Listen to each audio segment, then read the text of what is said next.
Hi friends, welcome to Thanswika Tharshika channel. இன்றைக்கி எங்கள் வீட்டில் எக் ஃப்ரைட் ரைஸ் செய்ய போகிறோம்.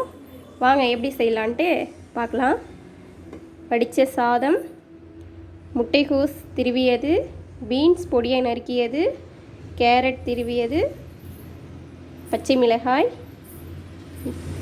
ஆனியன் பொடியை நறுக்கியது, பூண்டு பொடியை நறுக்கியது, புதினா, பெப்பர் தூள், சால்ட், எக், சோயா சாஸ்.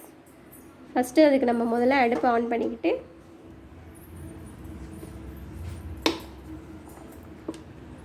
தேவையான அளவு ஆயில் ஊற்றிப்போம். ஃபஸ்ட்டு அதுக்கு நம்ம முட்டையை உடைச்சி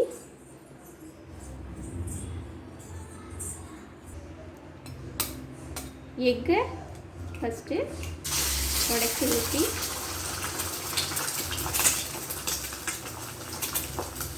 ஃப்ரை பண்ணிக்குவோம்.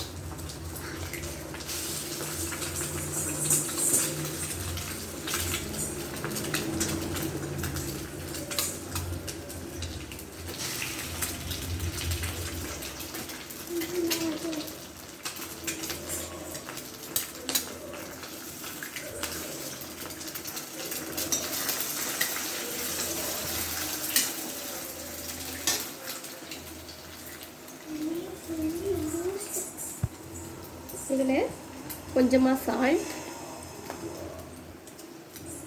கொஞ்சம் பெப்பர் தூள் போட்டுக்கலாம். ரொம்ப ஃப்ரை பண்ண வேணாம், மீடியமாக ஃப்ரை பண்ணி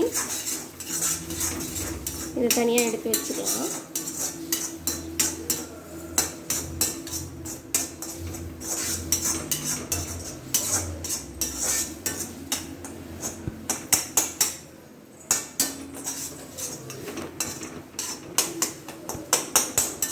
இதுக்கு கனமான பாத்திரமாக இருந்தால் ஃப்ரைட் ரைஸ் செய்யும்போது நல்லாயிருக்கும்.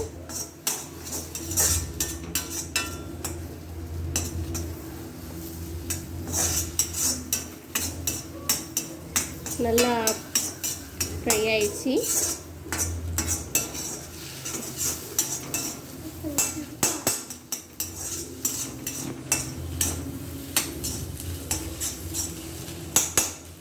இதை நம்ம ஒரு பாத்திரத்தில் எடுத்து கொட்டி வச்சுக்கலாம். எக்கு ஒரு ஏனத்தில் ஃப்ரை பண்ணி எடுத்து வச்சாச்சு. இப்போது ஃப்ரைட் ரைஸ் செய்கிறதுக்கு ஆயில் கொஞ்சமாக ஊற்றிக்கிங்க. ஊற்றிக்கிட்டு அதில் மிளகாய், பொடியை நறுக்கிய பூண்டு போட்டு ஃப்ரை பண்ணிக்கோங்க. புதினா போட்டுக்கலாம்.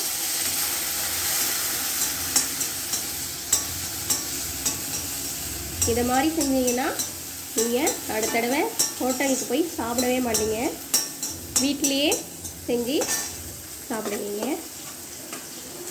ஆனியன் ரொம்ப வதங்க வேணாம், ஓரளவுக்கு மீடியமாக வதங்கினா போதும். கண்ணாடி பதத்துக்கு வதங்கினா போதும்.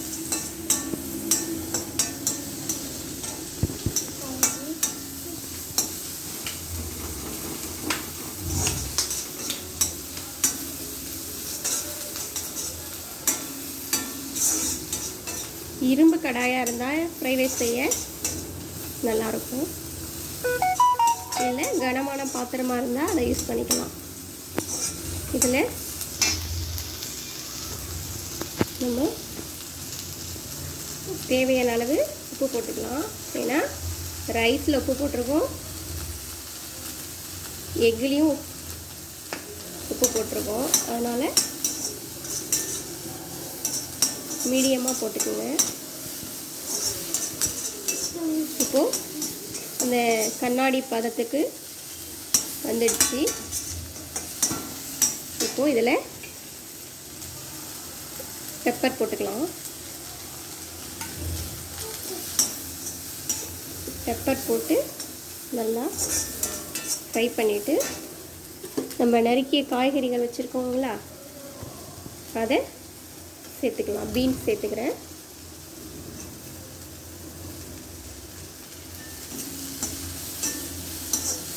ரொம்ப வதங்க வேணாம்.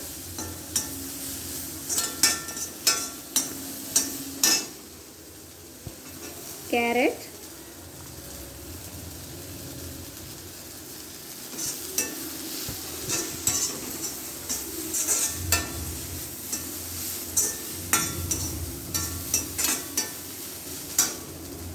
முட்டையோஸ்,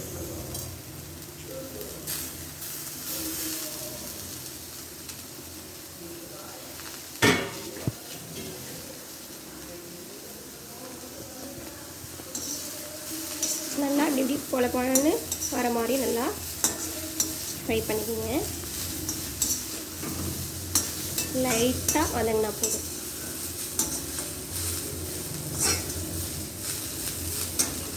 இந்த டயத்தில் நம்ம 1 ஸ்பூன் அளவு சோயா சாஸ் ஊற்றினா போதும்.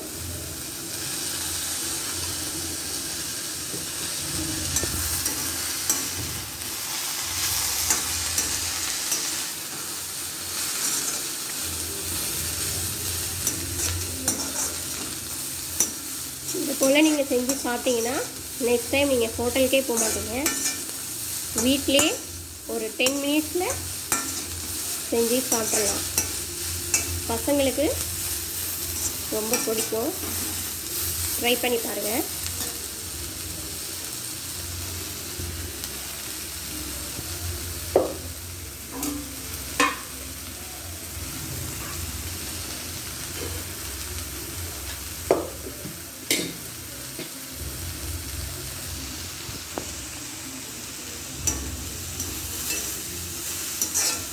மீடியமாக ஃப்ரை ஆயிடுச்சு. இந்த டயத்தில் நம்ம ஏற்கனவே வடித்து சாதம் வச்சுருக்கோம்ல, அதை சேர்த்துக்கலாம். பாஸ்மதி ரைஸ் செஞ்சால் இன்னும் ரைஸ் நல்லாயிருக்கும்.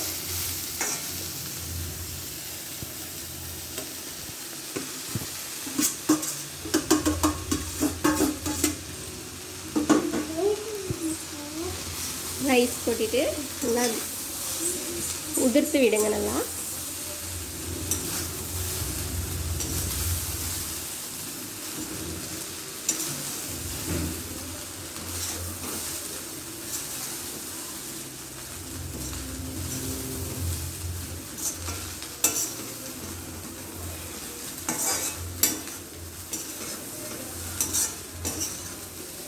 இந்த டயத்தில் நம்ம எக்கு ஏற்கனவே ஃப்ரை பண்ணி வச்சுருக்கோம்ல, அதையும் சேர்த்துக்கலாம். சேர்த்து எல்லாம் எல்லாம் ஒன்றா மிக்ஸ் ஆகி வர வரைக்கும் நல்லா கிளறி விடுங்க.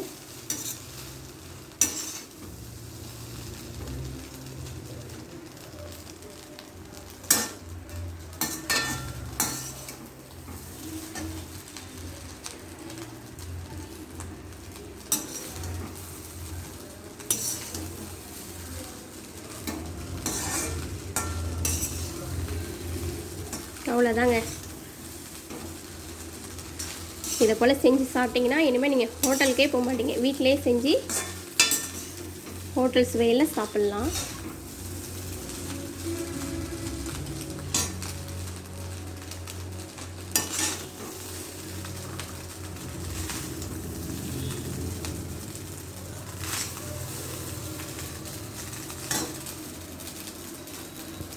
வாங்க சாப்பிட்டு பார்ப்போம்.